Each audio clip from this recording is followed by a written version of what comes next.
Oke. Bismillahirrahmanirrahim. Assalamualaikum warahmatullahi wabarakatuh. Selamat malam semuanya. Perkenalkan nama saya Wisnu Fajristanto dari S1 PJJ Akuntansi Universitas Ibrahim tahun 2025. Kali ini saya akan membahas tentang utang antar perusahaan dalam akuntansi keuangan. Eh, Presentasi ini tidak lain adalah untuk memenuhi mata kuliah Akuntansi Keuangan Lanjutan 1 yang saat ini sedang dalam proses ujian akhir semester genap tahun 2025. Oke, latar belakang dari utang antar perusahaan. Nah, utang antar perusahaan ini merujuk pada transaksi pinjaman atau pembiayaan yang terjadi antar entitas yang memiliki hubungan afiliasi atau pengendalian seperti antara perusahaan induk dan anak perusahaan atau sesama anak perusahaan yang penting dalam satu kelompok grup usaha tersebut. Paling gampangnya misal yang saat ini lagi tren itu grupnya Pak Prajogo Pangestu seperti eh, Petrindo, Petrindo, kemudian Barito, kemudian ada Chandra Asri. Nah, itu mereka pasti ada yang namanya utang antar perusahaan. Nah, konsep ini tuh muncul karena adanya kemampuan manajemen untuk mentransfer sumber daya dari satu entitas legal ke entitas lainnya dalam satu kelompok usaha. Nah, definisi utang antar perusahaan itu apa sih? Eh, Utang antar perusahaan ini dibedakan menjadi dua, yaitu transfer langsung maupun transfer secara tidak langsung. Transfer langsung itu seperti pinjaman langsung antara afiliasi tanpa pihak ketiga seperti piutang atau utang usaha dari penjualan kredit atau wesel bayar. Misal PT Induk kepada PT Anak.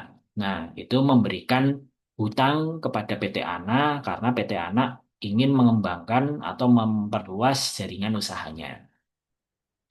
Nah, yang kedua adalah transfer tidak langsung, yaitu melibatkan pihak ketiga di mana utang diterbitkan kepada pihak non-afiliasi lalu dibeli oleh afiliasi penerbit.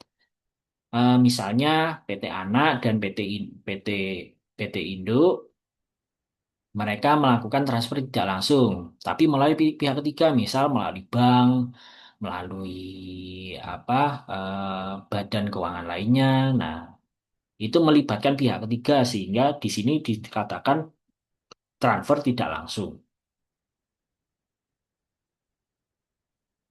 Nah, tujuan dari utang antar perusahaan ini adalah yang pertama yaitu optimalisasi sumber daya, yaitu mengelola kelebihan dana atau kekurangan uang dalam kelompok usaha tersebut. Misalkan di PT Anak Usaha tadi itu kekurangan dana untuk memperluas usaha sehingga dibutuhkan dana tambahan dari induknya atau perusahaan holding tersebut. Nah, yang kedua ini bunga dan persyaratan, yaitu lebih baik. Peminjam dapat memperoleh tingkat bunga yang lebih rendah dan persyaratan kredit lebih lunak. Biasanya perusahaan-perusahaan yang antar masih dalam satu grup, biasanya utang piutangnya itu malah nggak ada bunganya, malah lebih kecil kalaupun ada bunganya. Sehingga pasti lebih kecil daripada kita meminjam langsung kepada bank atau kepada badan pengelola keuangan lainnya. Yang ketiga yaitu investasi yang risikonya sangat-sangat rendah. Nah, pemberi pinjaman dapat berinvestasi pada perusahaan yang dikenal baik dengan risiko yang kecil. Misal dari PT induk perusahaan tersebut, yaitu memberikan pinjaman kepada PT Anak, ternyata perputaran uang yang dikelola oleh PT Anak tersebut menghasilkan keuntungan yang besar. Pasti keuntungan dari PT Anak tersebut akan ditransfer kepada PT induk perusahaan tersebut. Dan ini investasinya tergolong investasi yang berisikonya rendah sekali. Kemudian yang keempat yaitu efisiensi konsolidasi, yaitu entitas gabungan dapat meminjam dana untuk keseluruhan entitas, bukan per entitas. Nah, di sini Saya akan membahas yaitu eliminasi utang antar perusahaan. Dalam penyusunan laporan keuangan konsolidasi, semua pengaruh dari utang antar perusahaan harus dieliminasi. Hal ini karena entitas konsolidasi dipandang sebagai perusahaan tunggal dan suatu perusahaan tidak dapat melaporkan investasi pada obligasi miliknya sendiri atau utang obligasi kepada dirinya sendiri. Nah, sehingga eliminasi ini mencakup investasi pada obligasi, utang obligasi, premi, atau diskonto yang belum diamortisasi, pendapat atau beban bunga dari obligasi, serta setiap piutang dan utang bunga. Nah, berikut di bawah ini saya ada beberapa kasus atau beberapa contoh soal yang sangat-sangat sangat sederhana sekali untuk bisa kita pelajari tentang utang antar perusahaan ini. Nah, di sini saya asumsikan yaitu PT Induk, Induk Usaha atau holdingnya memiliki 100% saham dari PT Anak. Nah, PT Anak ini adalah anak usaha dari PT Induk tersebut. Dan akhir periode akuntansinya yaitu adalah 31 Desember. Kita ibaratkan paling gampang seperti itu. Nah, di kasus pertama ini yaitu tentang pinjaman langsung atau nilai pari. Nah, pada tanggal 1 Januari 2024, PT Induk meminjamkan uang sebesar 100 juta kepada PT Anak dengan menerbitkan wesel bayar 10% dalam jangka waktu 5 tahun. Bunga dibayarkan setiap 31 Desember. Nah, dari penyelesaian kasus satu ini bisa kita lihat pertama di sini, sebelah sini dulu. Jurnal pada pembukaan masing-masing perusahaan di PT Induk selaku pemberi pinjaman, yaitu mencatat penerimaan bunga di 31 Desember, yaitu kasnya di kas kas atau banknya itu di debit, kemudian pendapatan bunga yaitu di kredit sebesar 10 juta. Karena kan tadi 100 juta ini dikali dengan 10%, maka didapat 10 juta. Nah, di sini tidak ada jurnal untuk pokok pinjaman karena sudah dicatat saat pemberian pinjaman tersebut. Nah, sedangkan pada PT Anak atau penerima pinjaman untuk jurnalnya yaitu pertama mencatat pembayaran bunga. Nah, di sini di debit kita masukkan beban bunga sebesar 10 juta tadi, kemudian dia akan mengurangi kas sehingga dia dimasukkan di kredit sebesar 10 juta. Nah, tidak ada jurnal untuk pokok pinjaman karena sudah dicatat saat penerimaan pinjaman tadi itu. Nah, kemudian di ada juga tambahan yaitu jurnal eliminasi yang setelah saya sebutkan tadi sebelumnya pada pembuka, ada laporan keuangan konsolidasi. Jurnal eliminasi ini tujuannya adalah menghilangkan pengaruh hutang dan piutang antar perusahaan, serta pendapatan dan beban bunga antar perusahaan. Nah, untuk mengeliminasi piutang wesel dan utang wesel, pertama adalah kita masukkan utang wesel pada debit sebesar 100 juta tadi, sebesar nilai apa pinjaman tersebut. Kemudian di kredit yaitu piutang wesel sebesar 100 juta. Nah, untuk bunganya seperti apa? Untuk mengeliminasi pendapatan bunga dan beban bunga tadi ini yang di sini, nah kita masukkan pendapatan bunganya 10 juta di debit. Kemudian beban bunga ini kita masukkan di kredit sebesar 10 juta. Nah, setelah eliminasi ini, laporan keuangan konsolidasi akan terlihat seolah-olah tidak ada utang karena di sudut pandang konsolidasi memang tidak ada utang. Ayat jurnal ini tidak mempunyai pengaruh terhadap laba bersih konsolidasi karena mengurangi pendapatan bunga dan beban bunga sebesar jumlah yang sama. Nah, di sini ada dua kasus, yaitu kasus yang kedua dan yang ketiga. Yang kedua ini adalah dengan premi, yang ketiga ini dengan diskon. Nah, saya jelaskan dulu yang kasus kedua, yang dengan premi.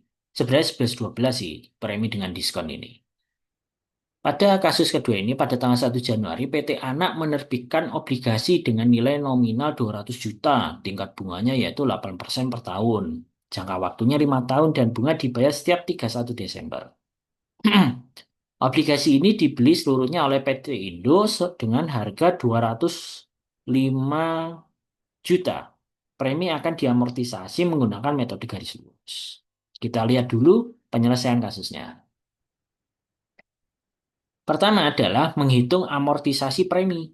Nah, premi di sini kan tadi di si PT Indo itu membeli sebesar 205 dan wesel bayar yang diterbitkan PT Indo PT ANA adalah 200 juta. Maka 205 dikurangi 200 sama dengan 5 juta ini. Kemudian amortisasi premi per tahunnya kita bagi 5 aja. Maka dapatlah 1 juta per tahun amortisasinya. Kemudian jurnal-jurnalnya seperti apa? Yaitu jurnal pada pembukaan masing-masing perusahaan. Pertama PT Indo dulu selaku pemegang obligasi, yaitu penerimaan bunga kas.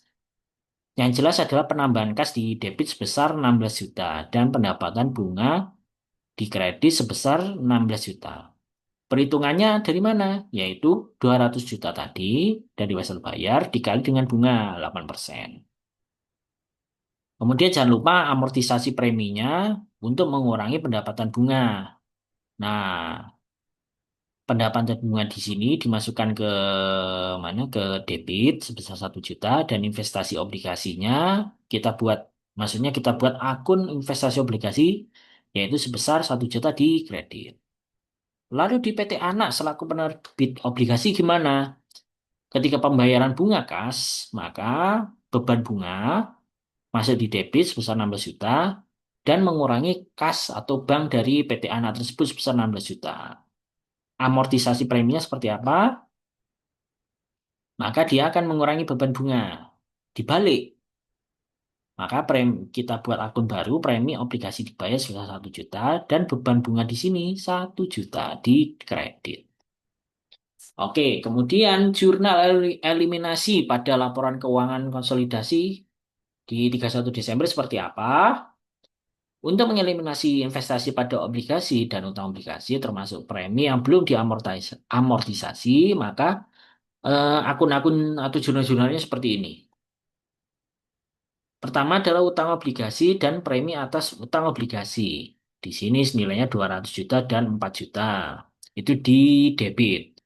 Kemudian investasi obligasi sebesar 204 juta. Premi yang belum diamortisasi hingga akhir 2024 adalah 4 juta ini dapat dari mana? Maka 5 juta tadi ini dikurangi sama 1 juta karena cuma sampai 31 Desember 2024. Kan berlakunya sampai 5 tahun ke depan nih. Maka kita cuma sampai ambil 1 tahun. 5 juta kurangi 1 juta, maka dapatlah 4 juta. Itu. Kemudian untuk mengeliminasi pendapatan bunga dan beban bunga perusahaan, maka kita masukkan aja pendapatan bunga 15 juta di sini, kemudian beban bunganya 15 juta juga di kredit. Nilai 15 juta dari mana? Dari 16 juta dikurangi 1 juta amortisasi tadi. Kurang lebih seperti itu. Nah, di sini ada penyelesaian kasus 3. Kita lihat dulu soalnya. Kasus 3 dengan ini adalah dengan diskon. Nah, pada tanggal 1 Januari 2024, PT Induk menerbitkan obligasi dengan nilai nominal 150 juta dengan tingkat bunga 10% per tahun. Nah, jangka waktunya di sini cuma 3 tahun dan bunganya dibayar setiap 31 Desember. Obligasi ini dibeli seluruhnya oleh PT Anak, masih dalam satu grup dengan harga diskon dipotong oleh si PT induknya yaitu sebesar 147 juta. Diskon akan diamortisasi menggunakan metode garis lurus. Kita lihat penyelesaiannya. Yang pertama adalah kita menghitung amortisasi diskon. Nah, amortisasi diskon tadi itu yaitu sebesar 150 juta nilai obligasinya dikurangi dengan nilai diskon yaitu 147, maka didapatkan 3 juta.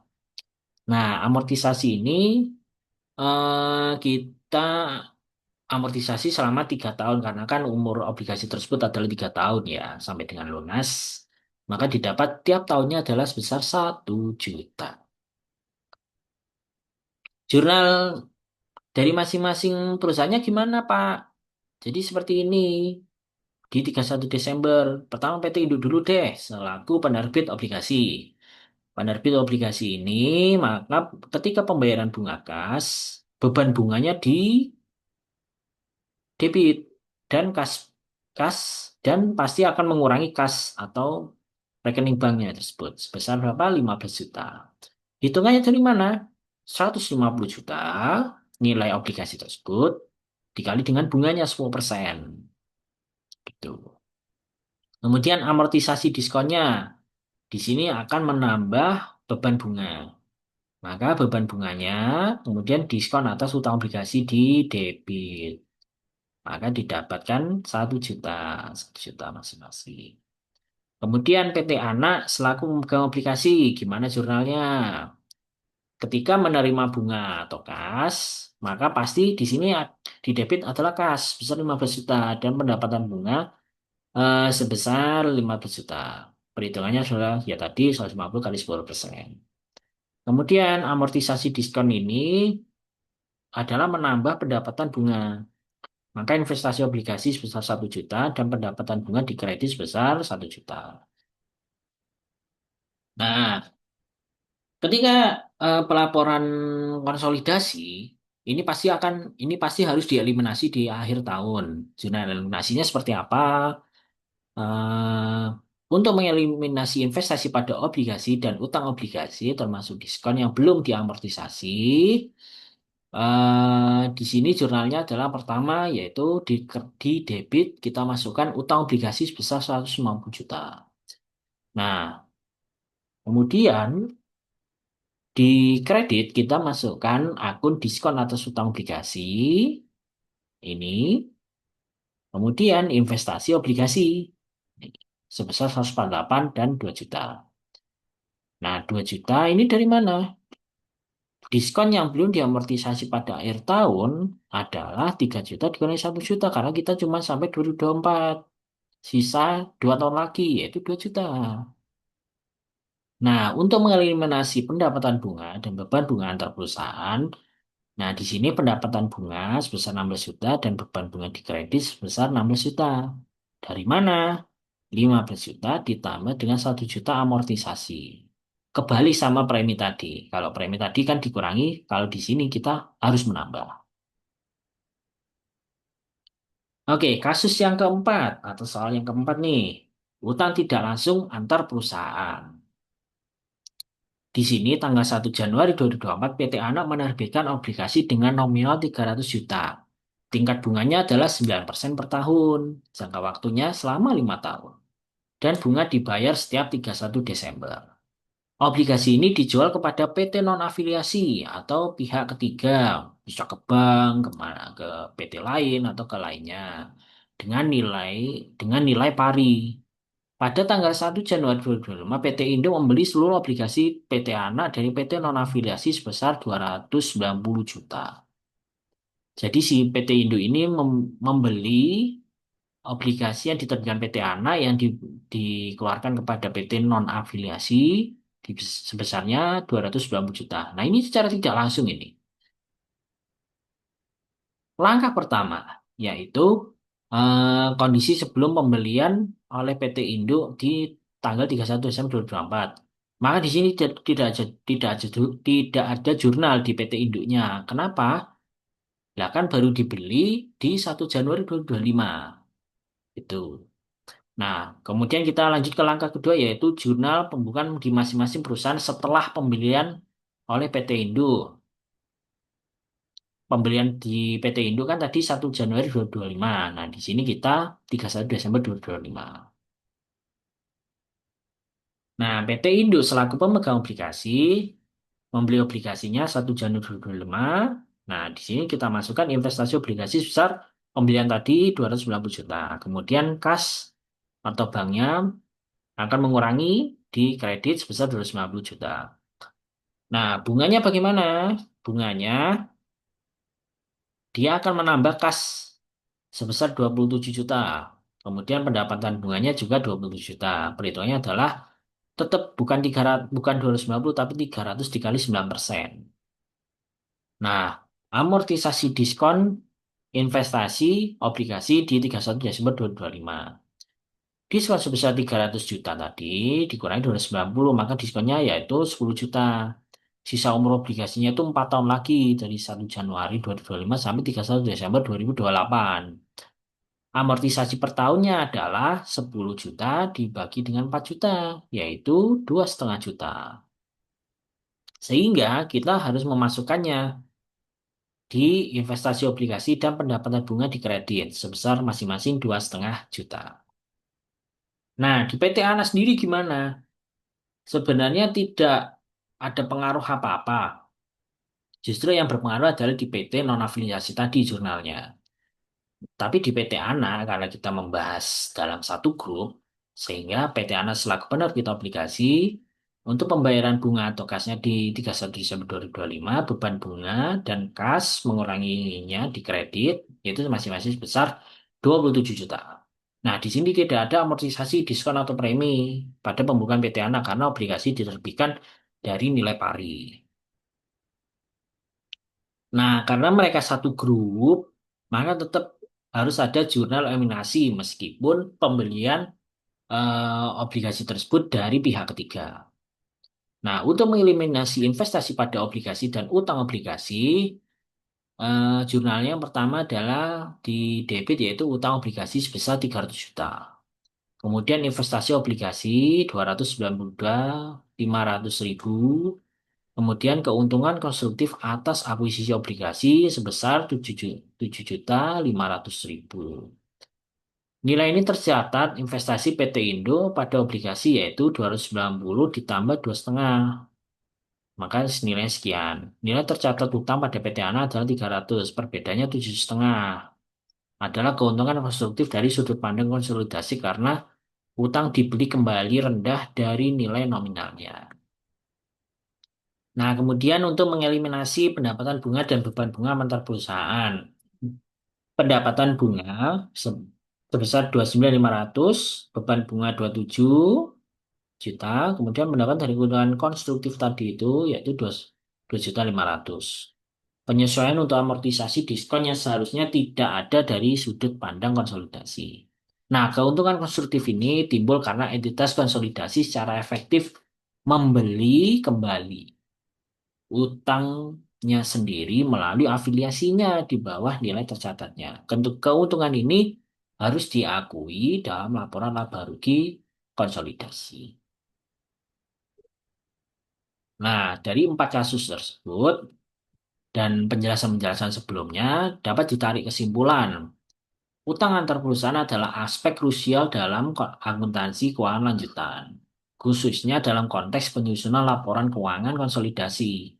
Konsep ini memungkinkan kelompok usaha untuk mengelola sumber dayanya secara efisien melalui transfer dana internal, seringkali dengan kondisi yang lebih menguntungkan dibandingkan dengan pinjaman dari pihak eksternal. Nah, kegunaan utama dari pemahaman utang antar perusahaan ini dalam lingkup akuntansi keuangan lanjutan satu adalah untuk memastikan pelaporan keuangan yang akurat dan relevan dari entitas konsolidasi sebagai satu kesatuan ekonomi yang tunggal. Nah, beberapa saran dalam memperdalam studi kasus yaitu eksplorasi skenario yang lebih kompleks lagi. Karena tadi beberapa kan saya kasihkan contoh-contoh yang sangat-sangat sederhana. Kemudian manfaatkan teknologi, apalagi sekarang kan udah zamannya AI, maka kita gunakan perangkat akuntansi yang konsolidatif dan bisa mendukung. Kemudian kita harus mengikuti perkembangan standar. Terus mengikuti perkembangan standar akuntansi keuangan. Kemudian jangan lupa juga kita harus tingkatkan analisis dampak. Analisis dampak pada laporan keuangan arus kas konsolidasi. Nah, tetap kita harus pelajari dampaknya apa-apa aja sih, sehingga kita akan mencari solusi dari dampak-dampak tersebut. Berikut ini adalah daftar pustaka yang saya ambil untuk menyusun PowerPoint dan juga makalah sebelumnya. Oke, sekian. Terima kasih. Mohon maaf bila ada kekurangan. Wassalamualaikum warahmatullahi wabarakatuh.